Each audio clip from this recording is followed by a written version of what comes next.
This is the man D Great. This is the No Cap Recap, Walking Dead Season 2, Episode 5. Episode start off with a flashback of a terrible traffic jam headed into Atlanta. Jane looking for something to listen to on the radio. Carl and Sophia enjoying a competitive game of checkers. Everybody just passing the time. Carl started whining about how he hungry in the motherfucker. Carol said they had plenty of food to spare and offered him a plate. When they go get it out the truck, and Ed put a swift stop to that shit. He told Carol to shut the fuck up about the food when speaking with strangers. They say he wrong though. You feed one family, then you got to feed everybody out this bitch. Trying to survive or start a soup kitchen out this motherfucker. Had to renege on her offer by saying she lost the food, but she was obviously lying. A few helicopters flew over the highway. Lori and Shane chased them into the wilderness. He saw multiple explosions in Atlanta. Lori fell apart and landed right in Shane's arms. You hear the violins in the intro song.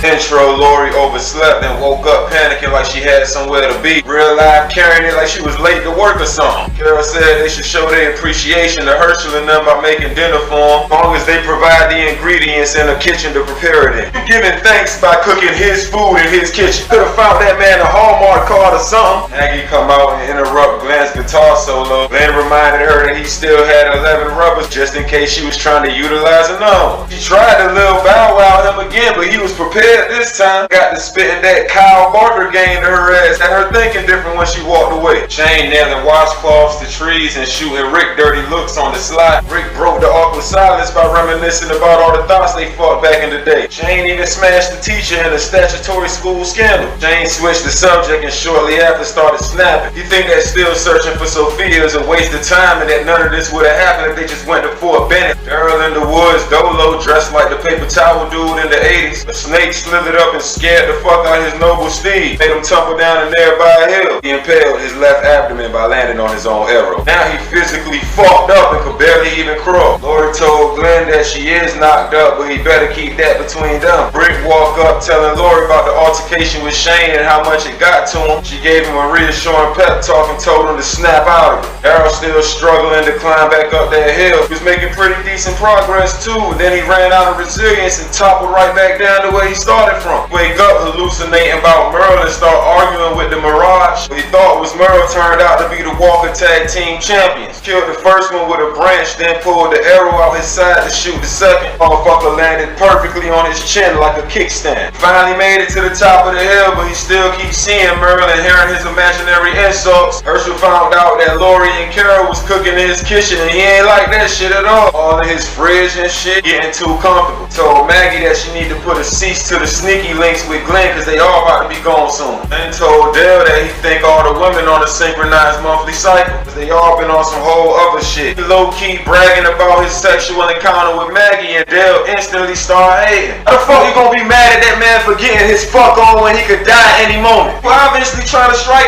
Andrea too. You was willing to die for that pussy. If she would've let you hit it would've been no issue. Daryl lived out the woods, filthy, injured, and discombobulated, looking and moving like a walker so they mistook him for one. Andrea wanted to be the one to kill it so she could feel useful, but Rick and them told her nah, they got it under control. Andrea insubordinate ass take the shot anyway. Raised Daryl in the forehead. Now he unconscious and she feels silly. Glenn was the first to notice Daryl's new necklace made of shoelace and walker ears. T-Dog peeped that he had Sophia's dirty ass thrift store dog. Rick and Shane still fussing about calling off the search. Lori and Shane start talking in loud whispers. Shane said all he cared about is Lori and Carl. Fuck everything and everybody else. Lori gently placed her hand on his chest and said that they not his responsibility anymore. Everybody eating dinner in uncomfortable silence. Beth, Maggie, Glenn, and Jimmy at the kids' table. Food looked bland as a bitch, flavorless as fuck, dry ass chocolate cake as a centerpiece. Maggie passed Glenn a note like a fourth grader. Turned out to be a fornication invitation at his desired location. He was so excited to write back he made it hot. Dale and Herschel both peeped, looking like the old heads from the Muffets. Carol bought Daryl his plate in bed, thanked him and gave him a kiss on the cheek for how hard he been going to find her daughter. Maggie finally got the chance to check Glenn's response, but she ain't like the spot he picked. Then climb into the hayloft and catch whiff of a foul stench. Look down in the barn full of domesticated walkers. Maggie catch up with him and told him that he won't supposed to see that shit. Showed the door to the walker barn rattling, and then it went off.